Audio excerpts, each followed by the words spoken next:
The information I found, though illuminating, was unexpected.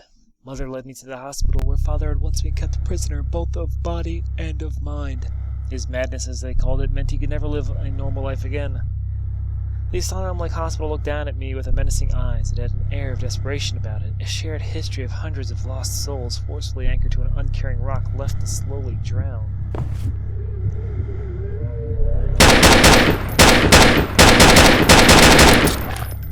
So this is the basement.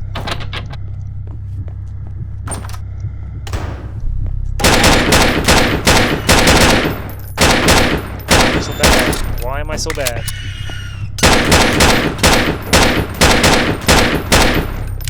That was embarrassing. Oh my god. So we have these masks, we have boxes.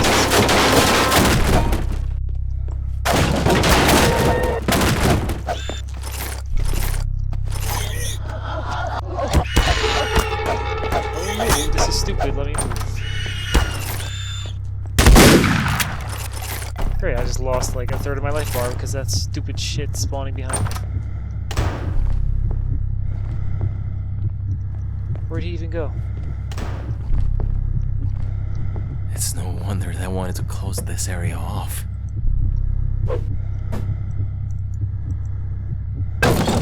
I know I didn't kill that guy, so he's gotta be around here somewhere.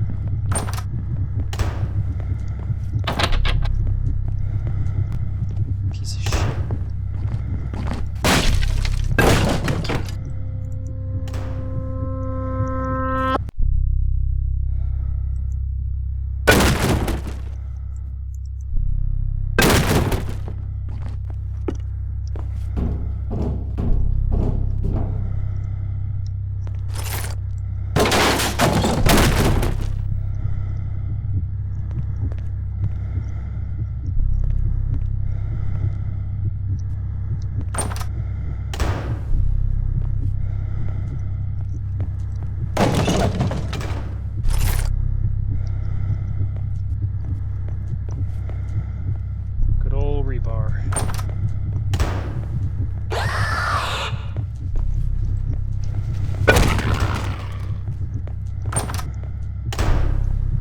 Trivializes all encounters.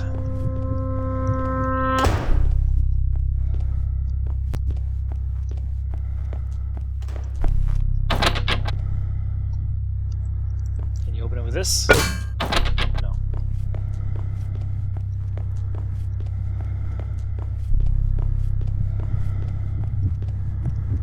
This wasn't all open before.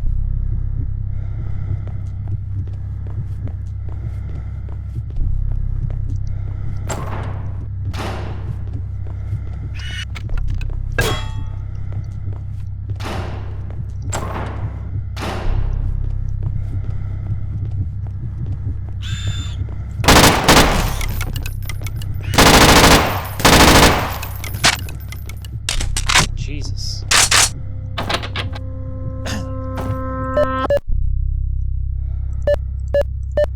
Excuse me. Okay, so I missed a code. This is great. I'm loving it. Dig around, backtrack, look for shit.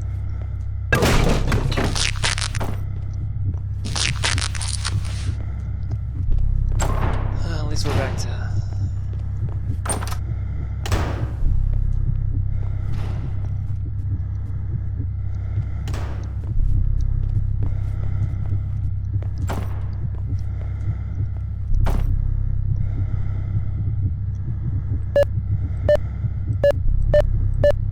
Oh, I see. So 2, 1, 2, 3, 4, 5, 6, 7.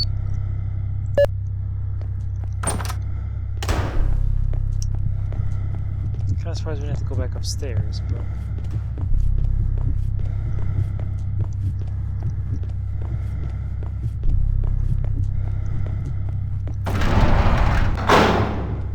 Find where they moved the files to. You'll find your answers. Everything is going to be okay.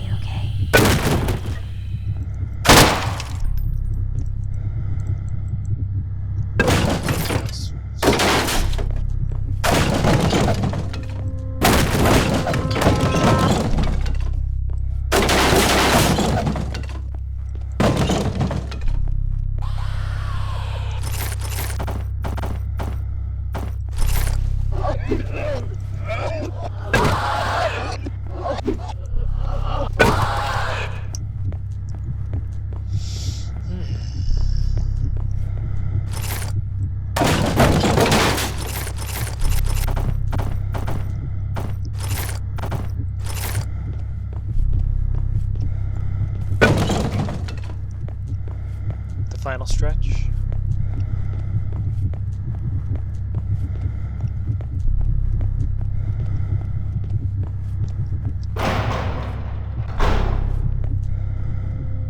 Here we go.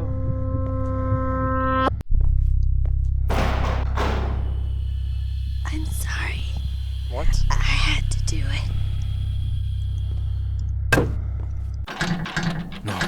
No!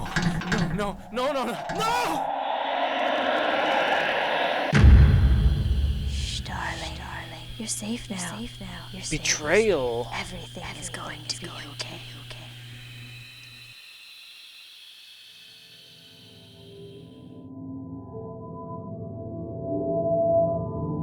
Memos found 8, damage taken, drill usage 100, overall accuracy 39.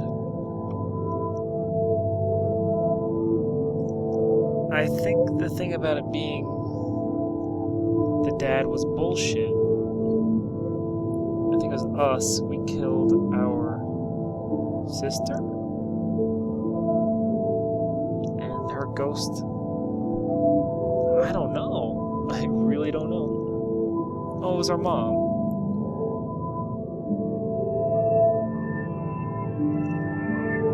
Not that I know what happened, but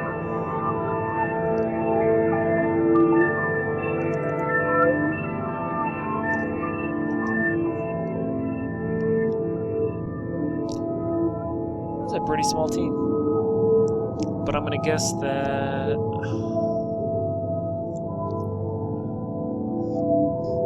yeah, we were being punished by our ghost mom. Did we kill her? Were we the dad? I don't even know. I don't know.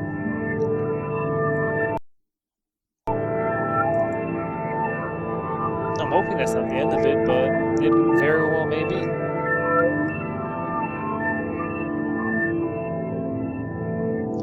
Definitely trapped by a ghost, tricked into committing ourselves into an asylum. I mean, maybe there's an after credits, maybe there isn't, but for now, we have nothing to go off of. I mean, I'm hoping there's a little more,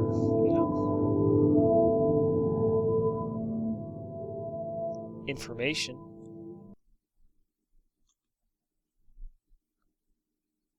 Play hardcore for new enemies, maps, an ending, and much more. Kiss my ass.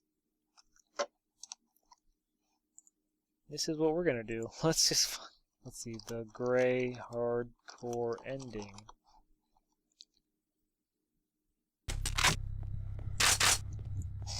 Okay, let's get our ending.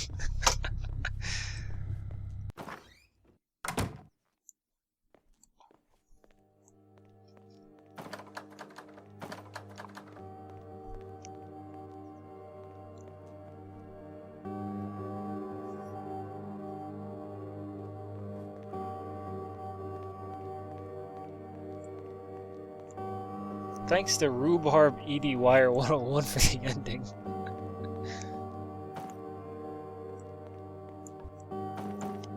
Oh, it's Candyland. Or no, Chutes and Ladders, I think.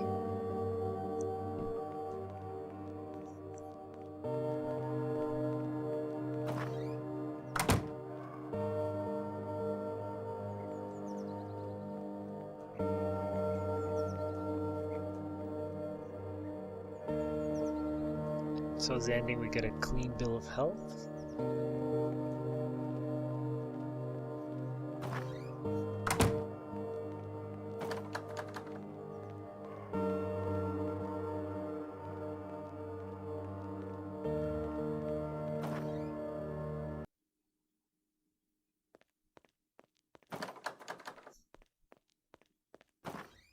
Gray Anderson.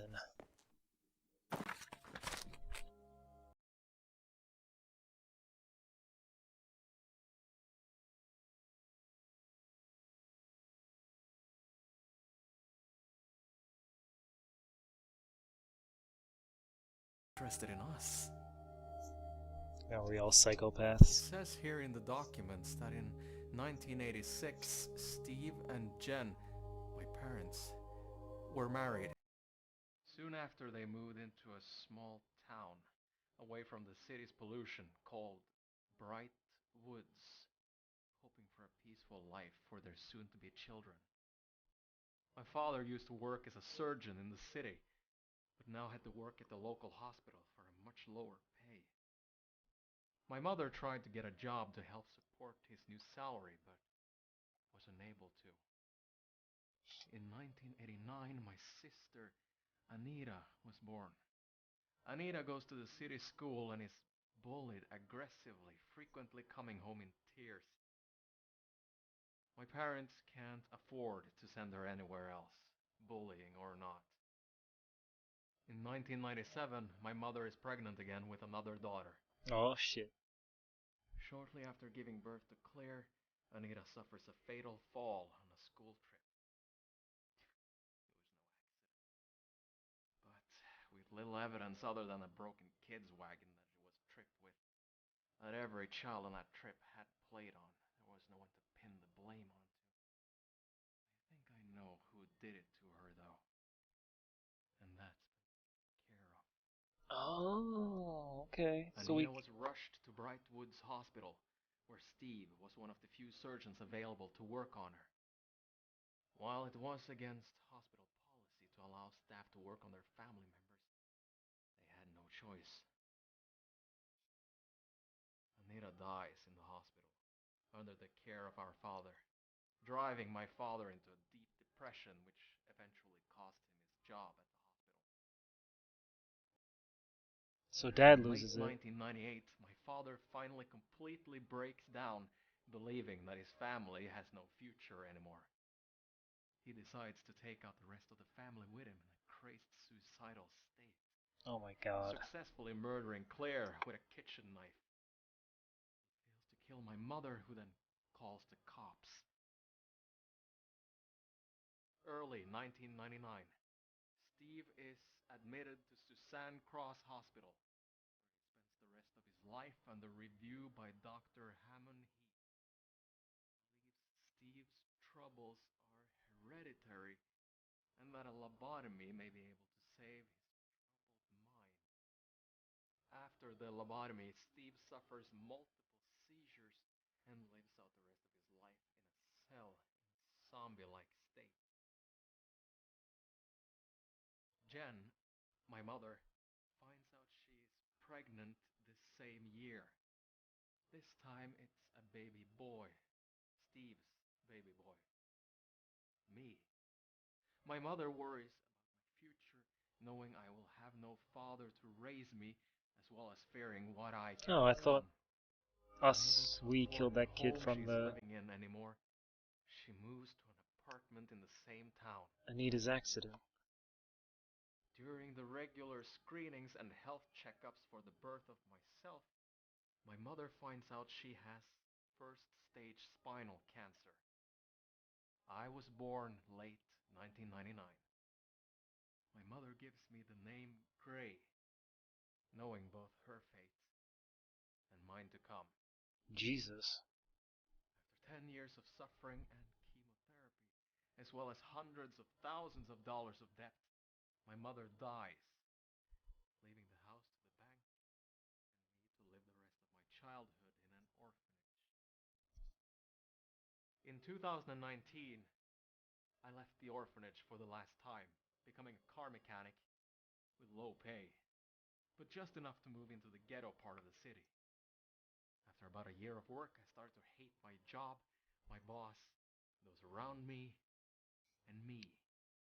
Being lazy. Early May, I made a mistake while moving some heavy equipment, permanently crippling a coworker. I crippled him and hid my mistake from the others. I can't take working here anymore. Ever since this incident, everything just feels... Jesus Christ, there's one after another with these people. Everything has gone insane. After a fucked up decision and an argument with my boss, I grabbed a knife from the tools and stabbed him. I killed him. I went to the bar to wash the blood off my hands, to get rid of it.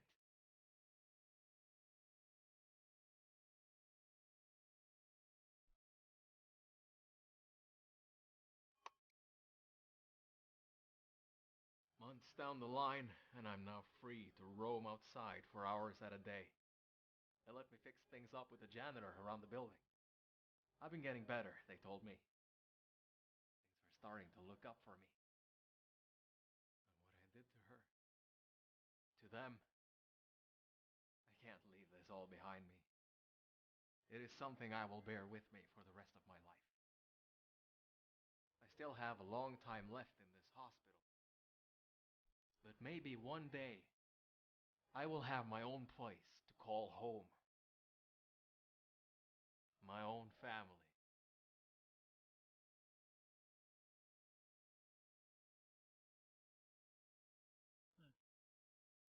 So that explains that memo we found of the girl being, like when we were inside that like outdoor part where we first met the dogs. That explains the note that went into detail about the screaming and the adults carrying the girl out of the,